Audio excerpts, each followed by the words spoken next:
La tercera de las cláusulas excepcionales que estudiaremos es la referida a la terminación unilateral del contrato.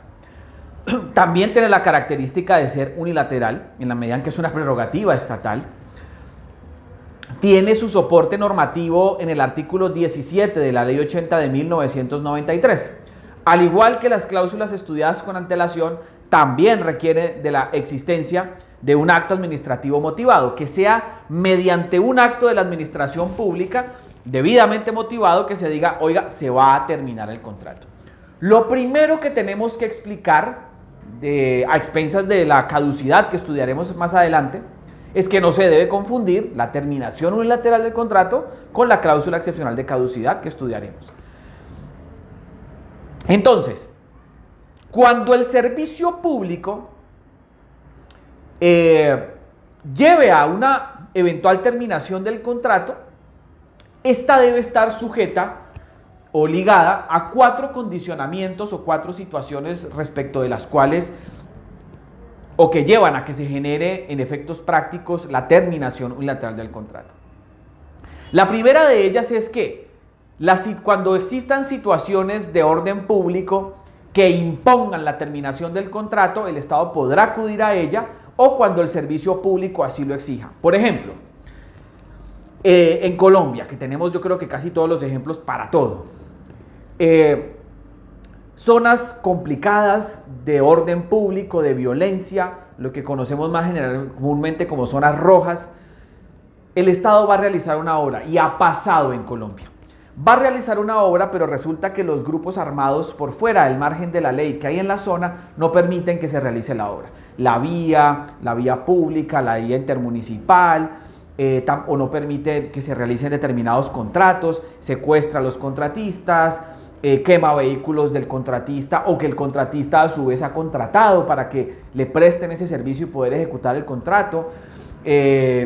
Los queman los vehículos, se los roban, hacen retenes y no permiten que los obreros, que los contratistas, que las personas lleguen a realizar la obra.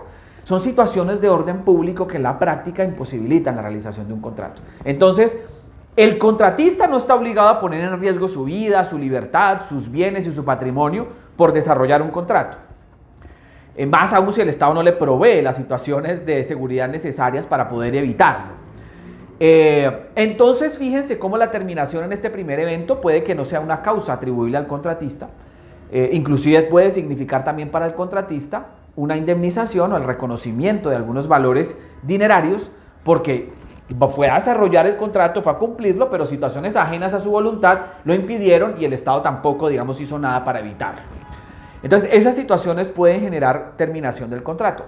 Las situaciones de protestas o de manifestaciones públicas que alteren realmente y profundamente el orden público pueden implicar la terminación también de un contrato de forma unilateral, en la medida en que son situaciones que imponen la terminación obligada de un contrato, no por voluntad también del contratista. Una segunda situación planteada por la ley está generada en la muerte o en la incapacidad física permanente del contratista, cuando sea una persona natural o cuando se trate de una disolución o cuando estamos frente a la disolución de una sociedad en los casos de personas jurídicas. Entonces, ¿qué vale recalcar ahí? Que es obvio que la muerte pues implica que el contratista no puede desarrollar el contrato, pero tratándose de la incapacidad física permanente, la Corte Constitucional se ha pronunciado frente a ese tópico y ha dejado claro que no puede ser cualquier incapacidad y que cuando el contratista pueda por sí o por otras personas desarrollar el contrato, a pesar de su incapacidad, el Estado no puede terminarle de manera unilateral el contrato y debe posibilitarle continuar o llevar adelante la ejecución del contrato mientras la persona esté con la capacidad de poder realizarlo. O sea que eso implica analizar la situación de enfermedad, implica analizar la situación incapacitante en un contexto de ejecución del contrato para que el Estado pueda definir de algún modo si efectivamente esa circunstancia lleva o no a la terminación del contrato, porque si no puede implicar futuras demandas contra el Estado por haber hecho uso de una cláusula y haber de pronto abusado de ella ante la enfermedad que ha padecido el contratista, en ese caso pues de persona natural obviamente. La tercera situación, como la norma lo ha denominado, una quiebra del contratista. En ese evento, pues ciertamente la situación económica del contratista le hará imposible desarrollar el contrato, pues ahí el Estado podrá acudir a la terminación unilateral. No implica necesariamente tampoco una sanción para el contratista, porque puede haber situaciones ajenas que hayan procurado como lo denomina la norma, quiebra del contratista y que hayan conducido entonces a que el contratista no pueda desarrollar el contrato. El Estado deberá buscar otras alternativas para que pueda continuar el desarrollo de ese contrato. Y cuarta situación, refiere la norma a una cesación de pagos con un concurso de acreedores o embargos judiciales del contratista. En esos casos, pues, donde las circunstancias judiciales, pero también las situaciones económicas o financieras de la empresa o del contratista le llevarían en la práctica la imposibilidad de desarrollar el contrato, y entonces el Estado podrá también dar terminación al mismo. En conclusión, digamos que esta terminación unilateral entonces se caracteriza por ser situaciones sobrevinientes. Si ustedes observan, son situaciones sobrevinientes porque el contratista no llega a ganarse el contrato con todas esas perturbaciones, sino que ellas vienen con posterioridad a la adjudicación del contrato. O sea, es una característica misma, sobrevienen a la situación misma.